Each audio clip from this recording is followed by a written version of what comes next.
안녕하세요. 여러분들께 딱딱한 이슈를 쉽고 부드럽게 정리해드리는 이슈픽입니다. 지난번 영상에서 정치권뿐만 아니라 기업과 사회 전반에서도 MZ세대가 화두가 되고 있다고 말씀드렸는데요.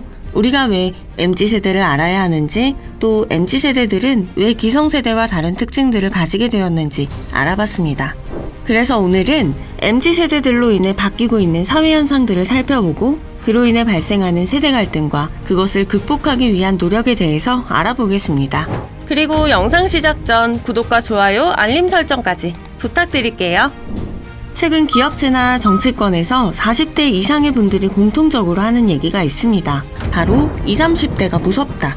과거와 달리 자신과 관련된 민감한 이슈를 당당하게 말하는 그들이 무섭고 이해하기가 힘들다는 것입니다. 이미 사회적 지위도 있고 경험도 많은 사람들이 왜 자신들보다 후배인 MZ세대들을 대하기 힘들다고 하는 것일까요?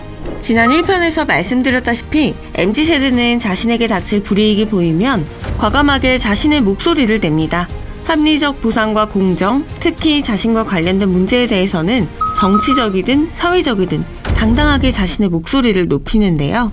과거에는 집회나 시위 등 오프라인에서 자신의 목소리를 냈다면 MZ세대는 스마트폰의 등장과 함께 SNS라는 강력한 무기를 통해 자신의 뜻을 남들과 함께 이야기하죠. 또 앞서 1편에서 기성세대는 결과에 대한 평등을 주요 가치로 내세웠다면 MZ세대는 과정에서의 공정을 주요 가치로 내세우고 있다고 말씀드렸습니다. 그러다 보니 조직 내 문제점에 대해서도 세상과 과감하게 소통을 합니다. 물론 기성세대 역시 조직 내 문제점을 인지하면 해결하려고 노력을 했습니다. 다만 세상과의 소통보다는 조직 내에서 해결하려고 하는 경향이 강했죠. 그 이유는 기성세대의 경우 그 조직은 자신이 평생 안고 살아가야 할 조직이기 때문이었습니다.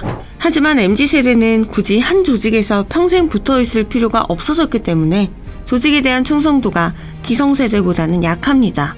이런 이유로 자신의 조직에 대한 문제점을 과감하게 세상에 알리는 것을 두려워하지 않게 되었죠. 일례로 얼마 전에 군 내부 불합리에 대한 수많은 지적들이 SNS를 통해 터져나오면서 이슈가 되었는데요. 부실급식, 훈련소에서의 비인간적인 대우, 축구 경기와 관사 내에서의 간부 폭행, 군 병원 오진 의혹 등 다양한 문제들이 세상에 알려졌습니다. 이렇게 군대의 많은 문제들이 과연 현재에만 있었을까요? 당연히 아니겠죠. 사실 MZ세대가 문제 제기한 병역 문화는 기성세대도 갖고 있던 부조리였습니다. 하지만 그 불편함을 감내하고 기성세대는 군생활을 영위했습니다.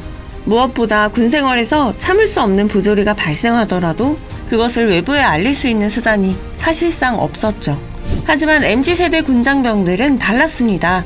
기성세대와 달리 휴대폰 사용이 가능해지면서 자신과 관련된 부조리에 대해 참지 않고 세상에 공개할 수 있게 된 것이죠.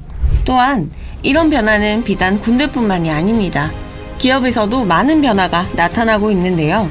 그 변화의 가장 대표적인 사례가 바로 MZ세대를 주축으로 결성되고 있는 사무직 노조입니다.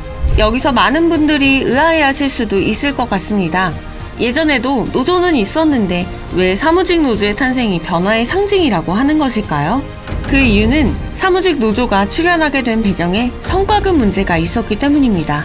기존 노조는 보통 생산직을 중심으로 구성되어 있었습니다.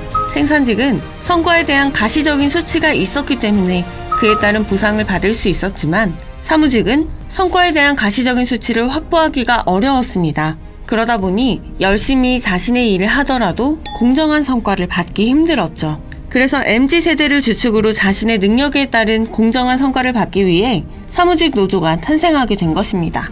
이런 사무직 노조는 현대자동차와 SK하이닉스, 금호타이어 등 대기업 중심으로 탄생하기 시작했고 점점 수많은 기업에서도 사무직 노조를 세울 예정이죠. 이렇게 MZ세대들은 사회 전반에 걸쳐 많은 변화를 만들고 있는데요. 이러한 변화들을 반기는 사람들도 있지만 반대로 받아들이기 힘들어하는 사람들도 나타나기 시작합니다. 예를 들어 일과 삶의 균형, 즉 워라밸을 중시하는 MZ세대는 자신의 업무를 마치면 자신의 퇴근 시간에 딱 맞춰 퇴근을 합니다. 하지만 과거 기성세대는 퇴근하고 싶어도 눈치가 보여 퇴근하지 못하는 경우가 많았는데 자신들보다 후배인 MZ세대들은 눈치를 보지 않는 모습에 충격을 받는 것이죠. 기성세대의 충격은 여기서 끝이 아니었습니다. 윗사람들이 까라면 깠어야 하는 과거와는 다르게 부장님이나 팀장님과 같은 높으신 분들이 하자고 하는 회식을 개인 약속의 이유로 거절하고 자신이 느끼는 부당함을 있는 그대로 조직에 얘기하고 뿐만 아니라 조직의 문제를 SNS를 통해 외부와 소통하는 등 달라도 너무 다른 MZ세대들을 보며 기성세대는 당황할 수밖에 없었습니다. 그나마 MZ세대가 사회 주축으로 떠오르기 전 조직에 MZ세대들이 1명, 2명 소수일 때에는 뭐 좀 특이한 친구가 왔네, 같이 잘 끌고 가자 라는 식으로 기존 시스템에 맞춰 조직을 운영해왔지만 점점 MZ세대가 늘어나면서 기존 기성세대의 시스템으로는 MZ세대들의 행동 양식을 바꿀 수 없었죠. 그래서 기성세대들은 MZ세대의 특징으로 인한 사회적 변화와 그들의 영향력을 인정하고 스스로 꼰대가 되지 않기 위한 노력이 필요하다는 것을 깨닫습니다.